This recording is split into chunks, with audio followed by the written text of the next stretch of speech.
আমরা তো একজন কন্টেন্ট ক্রিয়েটর, তাই আমাদের প্রতিনিয়ত কন্টেন্ট দিতে হয়। তাই আমরা সবসময় মোবাইলে ব্যস্ত থাকি, কন্টেন্ট বানানোর টাইম পাই না। কখন এই কন্টেন্টটা আমরা বানাবো? হ্যাঁ, আমরা সবসময় ব্যস্ত থাকি, কাজে ব্যস্ত এবং নানান রকমের কাজে ব্যস্ত, নানান রকমের চিন্তাভাবনা আমাদের মাথায় ঘোরাফেরা করে।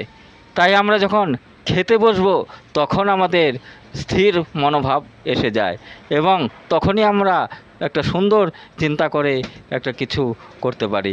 তাই খাওয়ার সময় আমরা খালি খাবোই না, একটা সুষ্ঠু সুন্দর চিন্তা ভাবনা করে এবং সেটা সমাজকে দেওয়ার চেষ্টা করব, যাতে সমাজ উপকার পায় এবং সমাজ এগিয়ে যায়।